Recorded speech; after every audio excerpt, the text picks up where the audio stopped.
Hola, ¿qué tal? ¿Cómo estás? Mi nombre es Adela Fernández, te doy la bienvenida a Remocionate y a un nuevo vídeo donde vamos a estar hablando de hábitos, más concretamente de algunas ideas para dejar el hábito de la procrastinación. Este vídeo está dedicado a uno de ustedes, a nuestra amiga Katy Roth, que hizo esta petición específica. Ideas concretas para eliminar este hábito, así que si tú también tienes alguna sugerencia o algún tema que te gustaría que abordara en próximos vídeos, me lo puedes dejar en comentarios. Ya que en el canal tienes otros vídeos donde hemos hablado de la procrastinación. Por ejemplo, en este de aquí te compartía en qué nos ayuda específicamente este hábito, el de procrastinar. Y también este de aquí, donde te compartía 5 tips concretos para dejar de procrastinar. Sin embargo, la diferencia con el vídeo de hoy es que vamos a poner el foco en algunos aspectos que van a ser justamente los que nos ayuden a hacer esa transformación o que nos condicionen a no conseguirlo. Y que en muchas ocasiones, como estarás intuyendo, pasamos por alto. Como hemos hablado en muchísimas otras ocasiones aquí en el canal, cuando queremos hacer algún cambio en nuestra vida es muy importante reconocer cuál es nuestro punto de partida y aceptarlo, porque solo desde ahí podemos hacer esa transformación que queremos.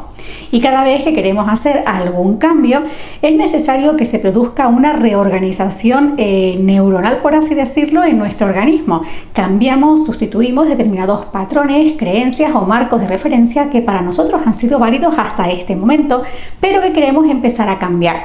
Sin embargo, justamente olvidamos este detalle, darnos cuenta de cuáles son esos pensamientos y esas creencias que en un momento dado pueden actuar a modo de resistencia y limitar nuestra transformación, ese cambio.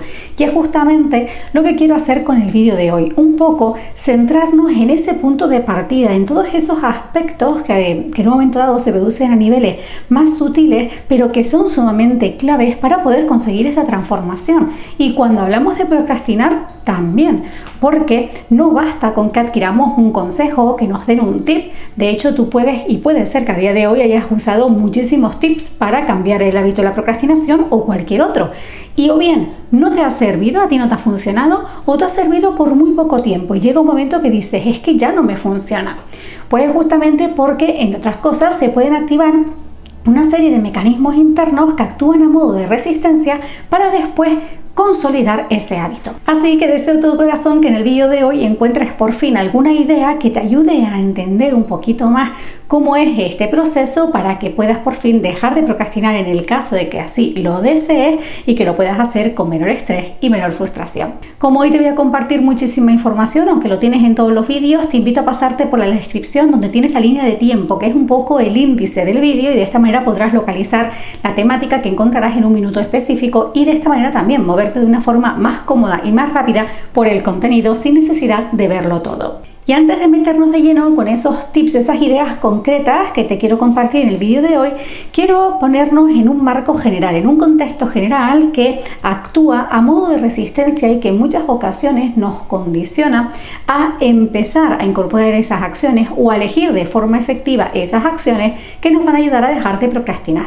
El primero de ellos tiene que ver con el significado o la imagen que tenemos de procrastinar a efectos de en qué áreas de nuestra vida o qué aspectos tenemos que tener en cuenta para cambiarlo. Normalmente asociamos procrastinar simplemente como una acción que tiene en cuenta dos elementos, el tiempo y las acciones. Lo que decimos es procrastinar es igual a retrasar una tarea en el tiempo una y otra vez, con lo cual cada vez que queremos hacer cambios simplemente atendemos a estos dos elementos, el tiempo y las acciones, el tiempo y las tareas. Podemos incorporar tips del tipo ponernos una alarma que afecta a la duración o al inicio de una tarea. Sin embargo, procrastinar no es puramente una acción que tenga que ver con el tiempo y las acciones o las tareas única y exclusivamente. Procrastinar tiene que ver con nuestra gestión emocional. De hecho, procrastinamos porque atendemos en el corto plazo un estado emocional, sacrificando esas tareas que nos van a ayudar a conseguir un objetivo en el medio o largo plazo. Por eso, cuando procrastinamos, realmente lo que tenemos que tener en cuenta son acciones que nos ayuden a identificar, a reconocer, a aceptar y a gestionar ese estado emocional que estamos priorizando, que estamos atendiendo en vez de hacer esa tarea que tenemos en mente. Por eso, como te decía antes, podemos contar con muchísimos consejos, con muchísimos tips a la hora de querer cambiar algún hábito en general o este en particular, pero de nada nos sirve si no tenemos esa información, si no nos hemos educado en qué significa exactamente esta acción, en qué aspectos me condiciona, en qué aspectos me influye, tanto de una forma directa como una forma indirecta. Y relacionado con esto también hay otro punto, que es esa imagen en términos de etiqueta que tenemos de la procrastinación, y es que normalmente asociamos procrastinar como algo negativo. Y no necesariamente. Nuevamente tiene que ver con la educación, la información y la percepción. Como hemos hablado en muchísimas ocasiones, una acción en sí misma no tiene por qué ser positiva o negativa de forma general. Va a depender de la forma en la que la tenemos incorporada en nuestra rutina.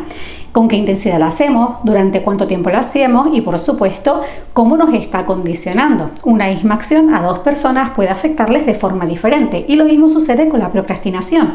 Procrastinar en sí mismo, como tal, no es una acción negativa y tampoco necesariamente va en contra de tu productividad y tus resultados. Igual aquí ya estás diciendo, uy, pues no lo sé, porque hasta ahora pues normalmente simplemente había prestado atención pues a tips o consejos que me ayuden con el tiempo, las tareas, o consejos que han dicho, oye, venga, ponte en marcha, porque procrastinar es algo malo y seguro que te va a afectar después a esos objetivos que quieres conseguir, pero nada que ver. Por eso es importante para mí este vídeo, porque mi idea es transmitirte esos conocimientos o esa información que a día de hoy te puede ser muy útil para que aprendas a relacionarte con este hábito, con el de procrastinar.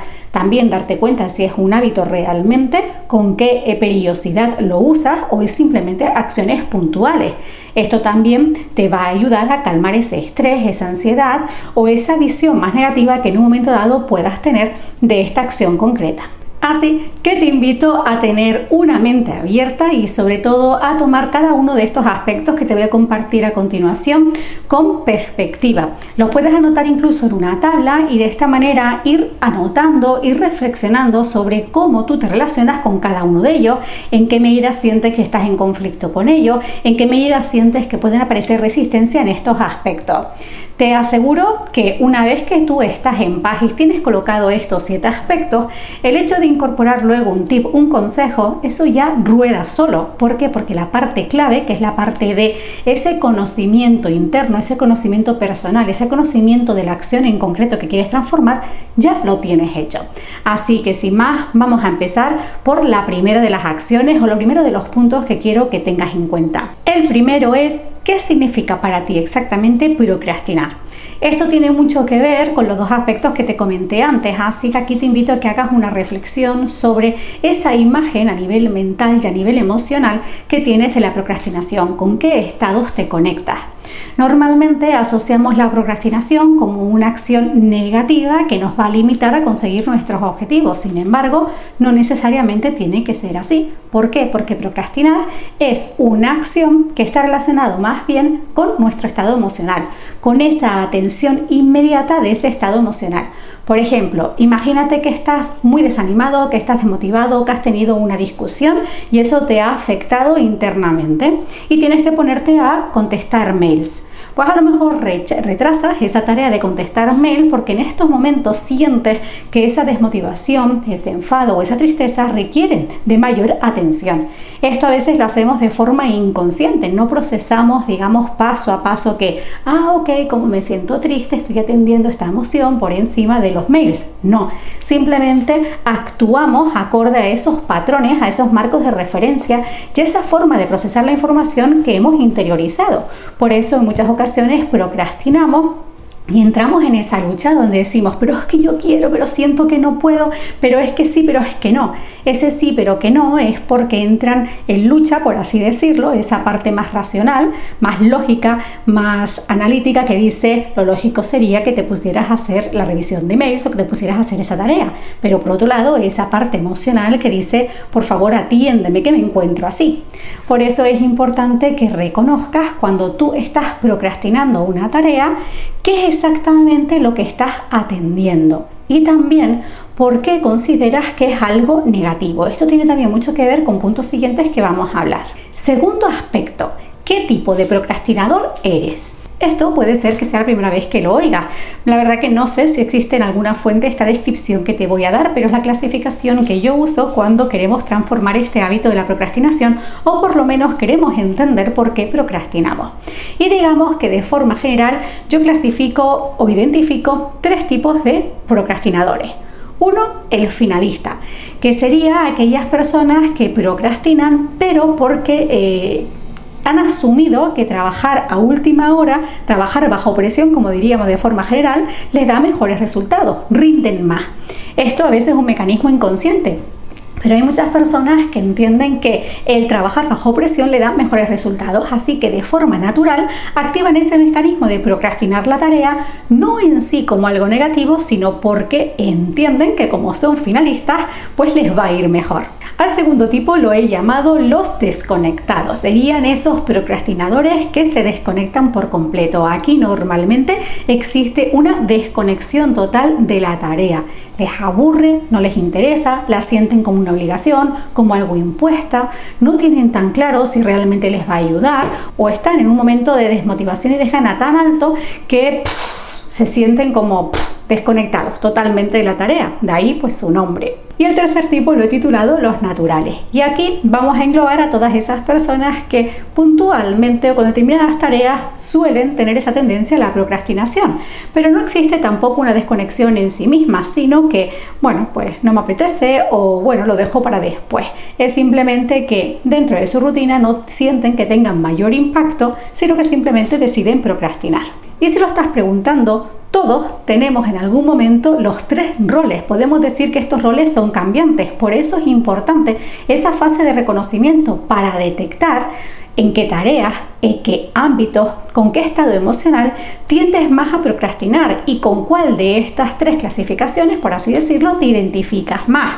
Igual te das cuenta que, oye, no, pues yo solo procrastino de forma puntual y bueno, al final después tampoco siento que haya una lucha. Pues igual estás dentro del tercer grupo, esos procrastinadores naturales, pero no tienes mayor conflicto. O puede ser que te identifiques con esos procrastinadores finalistas. Pues ahí tendrás que valorar si realmente quieres cambiar esos mecanismos internos de hacer las tareas a última hora o trabajar bajo presión. Como ves, lo que te estoy compartiendo con estos tips ponen el foco en conocerte, en darte cuenta realmente qué significa para ti procrastinar, si realmente existe un conflicto, si no lo hay, si realmente es algo que tú has decidido desde dentro de esa motivación interna cambiarlo, o simplemente quieres cambiarlo porque has asumido, has interiorizado o te han dicho que procrastinar es negativo. El tercer aspecto ya te lo adelanté en el punto anterior. ¿Esta procrastinación, este hábito de procrastinar, es realmente un hábito o simplemente lo haces con determinadas actividades, en determinados contextos, en determinados momentos del año o con determinados estados emocionales? Hay personas que procrastinar es su forma habitual de relacionarse con el tiempo y las tareas. Pero hay otras personas, me incluyo, que procrastinar son simplemente momentos concretos. Pero yo, por ejemplo, no siento que tenga un conflicto con la procrastinación porque soy consciente de el estado emocional que estoy atendiendo en esos momentos y estoy sacrificando esas tareas. Y soy consciente también si ese retraso, esa postergación de las tareas realmente va a condicionar mis resultados. Al final de lo que se trata es que tú también hagas zoom y trates de identificar por un lado, cuando tú estás procrastinando, ¿realmente estás sintiendo esas consecuencias negativas de no conseguir resultados, sentirte más ahogado, ir con mayor esfuerzo o encontrarte realmente mal? ¿O no? Sí, procrastinas, pero tampoco tú sientes que hay un impacto tan negativo o tan destructivo en tu vida. Y luego, por otro lado, haz ese reconocimiento de sí, procrastinar para ti es un hábito dentro de tu organización y tu planificación y ejecución de tareas, o es simplemente de forma puntual. Y luego un tercer análisis, una tercera detección es: ¿procrastinas realmente con todas las tareas o hay tareas específicas que son las que más sueles procrastinar? Ahí te dará muchísima información. No es lo mismo que tú postergues, por ejemplo, tareas relacionadas única y exclusivamente con el trabajo o con una parte del trabajo, a que tú lo postergues absolutamente todo. La visión cambia por completo y tu marco de trabajo cambia por completo también, a efectos de introducir acciones, tips y sobre todo hacer esas transformaciones a nivel neuronal, transformar esos patrones adquiridos a patrones nuevos, enfocados a transformar ese hábito. Y metiéndonos en lo que pasa aquí dentro, el cuarto punto está relacionado con las expectativas, con las creencias, con esos patrones de pensamiento y de respuesta. Y es que, claro, si yo tengo claro que quiero dejar de procrastinar y cojo un consejo, cojo un tip y una idea y me pongo a ello, teóricamente totalmente convencido, ¿por qué no lo consigo? Y es que en todo proceso de cambio se activan resistencias de las que somos más o menos conscientes. Puede ser que al principio no las sintamos con tanta fuerza y por eso decimos, ay, ok, pero es que me funcionó durante un tiempo y después no me dejó, y luego me dejó de funcionar. Estas resistencias actúan como mecanismos de alerta. Recuerda que tu cuerpo, tu organismo está programado para la supervivencia y el ahorro de energía. Y si tú introduces un determinado cambio, podríamos decir que tu cuerpo va a observar qué vas a hacer. Si lo haces un día, si lo haces 2 días, pues igual él simplemente está con ese plan de observación. Pero cuando él empieza a ver que es algo que estás queriendo hacer todos los días en contra de lo que ya está establecido aquí dentro, pues lo que va a hacer es mandarte esas señales de alerta, esas resistencias para decir, oye, no, que aquí tenemos otra forma de funcionar. Esto es un poco gráfico, pero creo que nos ayuda a entender lo que sucede internamente cuando queremos transformar o incorporar nuevas formas de responder en nuestra rutina.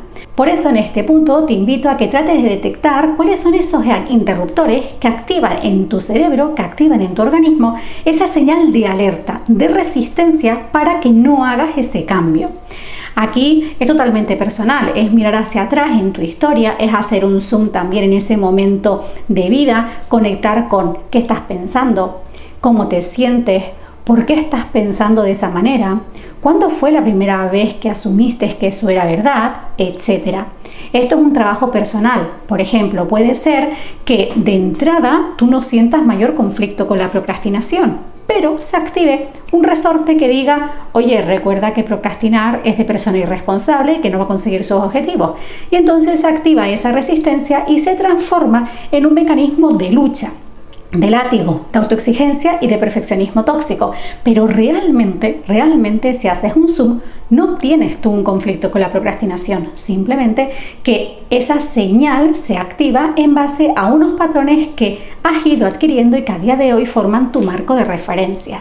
A medida que vamos detectando esos mecanismos que son los que activan y ponen en marcha esa resistencia o esa señal de alerta de que lo estamos haciendo mal, más fácil nos va a ser atacar directamente ahí, escoger esa acción concreta que nos ayuda a hacer esa transformación. Y en muchas ocasiones puede ser que el cambio se produzca simplemente cambiando a nivel interno, hablando con nuestro cerebro, hablando con nuestras células, con nuestras neuronas, para que adopte nuevos patrones, nuevas creencias y nuevos marcos de referencia que van a ser los válidos para ti a partir de ese momento. Quinta idea: acciones de gratificación instantánea y a corto plazo. Puede ser que después del trabajo de reflexión ya más o menos tengas una idea clara de cómo te relacionas tú con la procrastinación, cuáles son esos mecanismos internos que se activan a nivel mental, a nivel emocional y a nivel físico, y en qué áreas son más potentes, en qué áreas te condicionan más. O puede ser que ni siquiera te apetezca hacer ese trabajo de reflexión, sino que digas, bueno, vale, me da igual, yo quiero ir allá, a algo que puedo hacer ahora. Bueno, pues en este punto te pido que prestes atención a las acciones que pones en marcha cuando estás procrastinando. Recuerda que procrastinar es la atención inmediata a un estado emocional en contra de la realización de esas tareas que nos van a permitir conseguir esos objetivos en el medio y largo plazo normalmente. ¿Qué es lo que necesitamos entonces? Necesitamos de alguna manera engañar a nuestro organismo para que esas acciones que vayamos a hacer las vea como algo positivo y no como un esfuerzo y una carga, y que también le sirva como chutito de energía y de motivación para gestionar ese estado emocional que estamos priorizando. Esto lo conseguimos con acciones muy concretas que se puedan realizar con muy poco esfuerzo y en muy poco tiempo, y que encima las cierres. De esta manera tu cuerpo va a activar de forma muy rápida su sistema de recompensa porque ve que en poco tiempo y casi sin esfuerzo consigue un resultado, y esto puede hacer que le anime a seguir haciendo, o que por lo menos le calme esa lucha de es que has procrastinado una tarea. De lo que se trata aquí es de esa acción que estás postergando, bien disminuirla en acciones mucho más pequeñitas que puedas resolver en el corto plazo y que te den ese chutito de gratificación, o usar acciones aliadas. Esto te lo compartía también en el vídeo de los tips. Por ejemplo, imagínate que para ti responder los mails ahora mismo es una tarea que te abruma y tampoco ves la forma de hacerlo más pequeñito, porque tú una vez que abres la bandeja de entrada ya quieres afrontarlo todo. A lo mejor eso no, pero puede ser que en estos momentos tengas la mesa llena de trastos, que la tengas desorganizada y esa acción a lo mejor la puedes hacer en muy poco tiempo y va a servir de aliada y de impulsor para pasar a la siguiente. Por eso en este punto lo más importante es contar con acciones de gratificación instantánea y en el corto plazo. Bien sobre la misma tarea, acciones mucho más simples, o bien de otro tipo de tareas pero que se conviertan en aliadas, en interruptores de motivación para empezar a hacer o por lo menos para calmar esa lucha interna que pueda aparecer si estás procrastinando la otra tarea. Idea número 6 es usar la visualización. En la visualización lo que vamos a potenciar es la conexión mente, emoción y acción, y de esta manera ir allanando terreno para que nos sea más fácil hacerlo. Recuerda que nuestro cerebro no distingue entre realidad y ficción. Realmente los mecanismos internos que se ponen en marcha cuando estamos imaginándonos, visualizándonos más bien en una acción, son muy similares a los que se activan cuando estamos haciendo esa acción. Entonces, una de las cosas que te puede ayudar es, antes de ponerte a hacer esa tarea o si sientes que estás en lucha con esa tarea, es hacer una visualización creativa donde potencies estos tres aspectos: mente, emoción y acción. De esta manera consigues que tu mente se calme y que ya tenga claro cuál es ese paso a paso que va a hacer. Calmamos la mente, alineamos emociones, también detectamos en qué parte pueden haber unos picos de conflicto para así diseñar esas acciones concretas. Suponte que estás haciendo una visualización sobre una tarea específica que estás procrastinando o que ya intuyes que vas a procrastinar o que temes que puedas procrastinar. Recuerda que no es lo mismo visualizar que imaginar. Bueno, tú estás visualizándote en el paso a paso de esa tarea, desde que empiezas hasta que acabes, no solo el final.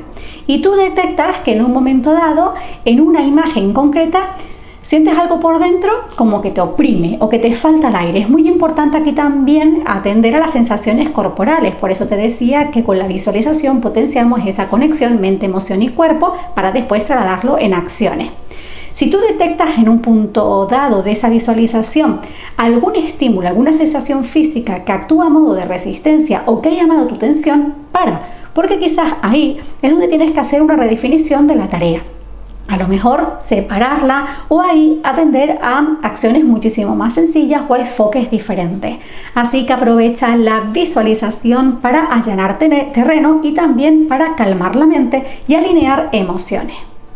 Es importante también cuando hacemos visualizaciones que lo hagamos en un estado de calma, no un estado muy revuelto, porque si no podemos contaminar ese trabajo. Y el séptimo y último punto, pues digamos que sería como un resumen de todo lo anterior y que he titulado la hoja de ruta. Cuando procrastinamos, y me voy a volver a repetir, lo que estamos haciendo es priorizando la atención a un estado emocional de forma inmediata, sacrificando esas acciones que nos van a ayudar a conseguir esos objetivos. De alguna manera estamos confrontando esa parte lógica, racional, analítica, planificadora con nuestra parte emocional. Por eso es importante diseñar acciones que nos ayuden a calmar nuestra mente, que nos ayuden a reducir toda esa revolución que pueda aparecer, tanto en forma de pensamientos, ruido mental, de bucle, como en sensaciones, en emociones. Si tú, por ejemplo, estás atascado en un estado emocional que te tiene muy angustiado y justamente ahí quieres poner en marcha un tip que te han dado, pero de forma, digamos, impuesta, tu mecanismo interno se va a resentir. De hecho, piensa en ti, cuando a ti te obligan a hacer una tarea que en estos momentos no te apetece, o cuando te obligan a decir algo con lo que no estás de acuerdo, lo primero que se produce dentro de ti es como una fractura. Pues lo mismo sucede dentro de nosotros.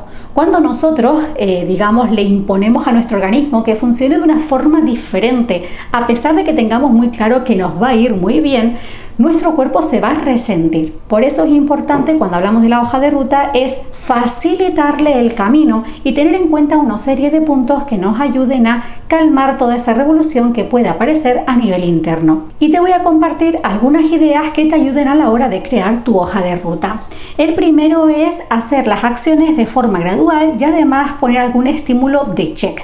Cada vez que nuestra mano hace check y que además lo verificamos visualmente, lo que hacemos es reafirmar automotivarnos, inflarnos un poquitito, ¿no? Sentirnos orgullosos y satisfechos con lo que hemos hecho. Entonces, cuando hagamos esa hoja de ruta, es importante tener en cuenta esa graduación de las tareas que nos permita ir haciendo el check en el corto plazo, si puede ser. El segundo aspecto es tener en cuenta cuáles son tus marcos temporales. Es importante que tengas en cuenta en qué momento vas a hacer una tarea y cuánto va a ser el tiempo máximo, porque también esa relación que tenemos con el tiempo en un momento dado puede jugar en nuestra contra. Recuerda que organizar y planificar nuestro tiempo tiene que ver con nuestro estado emocional, con una gestión emocional más que simplemente de horario. Por eso es importante también que tengas en cuenta en tu hoja de ruta cuáles son esos tiempos en los que te es más fácil hacer una tarea que en otras, en qué momento sientes más resistencia y con qué tarea sientes más resistencia, y cuáles son tus tiempos máximos de trabajo, sobre todo cuando estás en estados muy revueltos, muy incómodos o de cierto malestar. Otro aspecto en tu hoja de ruta es tener en cuenta mecanismos que te ayuden a calmar la mente, sobre todo en esa lucha con las expectativas. En muchas ocasiones entramos en lucha con la procrastinación porque ponemos de frente lo que hemos hecho y lo que esperábamos hacer, pero realmente no analizamos ni reflexionamos si ese impacto que esta va a tener es tan negativo como imaginamos o creemos a priori. Es lo que te decía antes. Yo, por ejemplo, imagínate que hoy me tengo que sentar a grabar vídeo para YouTube. O no es que me tenga, sino que yo había planificado ponerme a grabar vídeo. Sin embargo, he venido a entrenar, estoy cansada, me he puesto una serie, estoy en el sillón y en ese momento entro en lucha porque digo que no me apetece, lo dejo para mañana. Ahí estoy procrastinando. Y yo podría directamente entrar en lucha. ¿Por qué? Porque yo había pensado, había planificado ponerme a grabar y no lo estoy haciendo simplemente por estar viendo una serie en el sillón.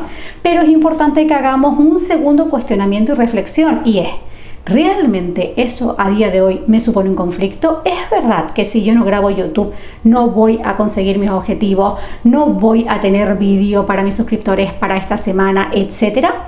Y es que es en ese segundo cuestionamiento cuando realmente retamos a nuestra mente a que valide todas esas creencias, esas ideas y valide ese estado emocional, cuando nos damos cuenta si realmente es un conflicto, ¿no? Y puede ser que diga, pues es verdad, ¿no? Porque pues puedo grabar mañana y todavía tengo margen para editar, etcétera. O incluso que diga, hombre, en verdad es que si no grabo no tengo vídeo para mañana. Vale, ¿y eso a día de hoy es un conflicto? Al final es en esa escucha activa, esas preguntas que te vas haciendo y otra vez, donde vas a encontrar esa calma que estás necesitando para relacionarte de una forma más sana con la procrastinación o darte cuenta si realmente a día de hoy para ti es un problema o es un conflicto que quieres eliminar. Al final de lo que se trata es que de esa hoja de ruta te sirva para calmar esa parte mental, que te sirva también para calmar y gestionar esa revolución emocional que puedas estar sintiendo.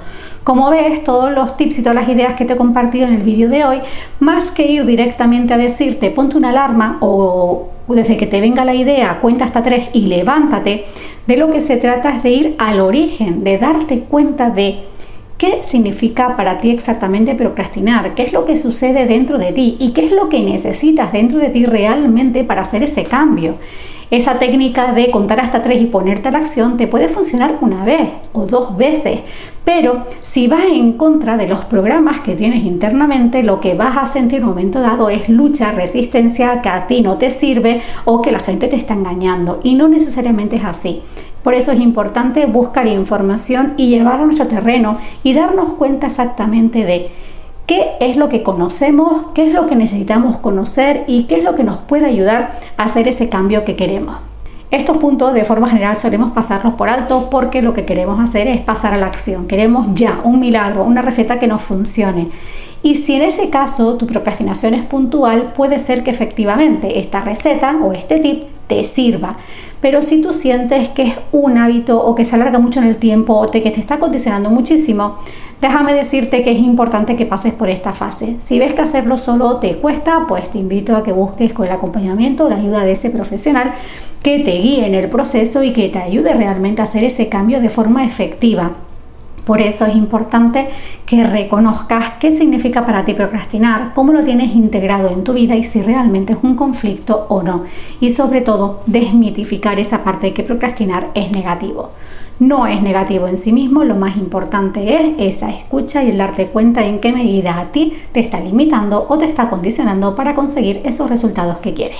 Deseo de todo corazón que en el vídeo de hoy hayas encontrado esa información para por fin, una vez que apliques un tip o apliques un consejo, realmente digas, ok, ya sé por qué no me funcionaba, ya sé qué tengo que hacer para que me funcione.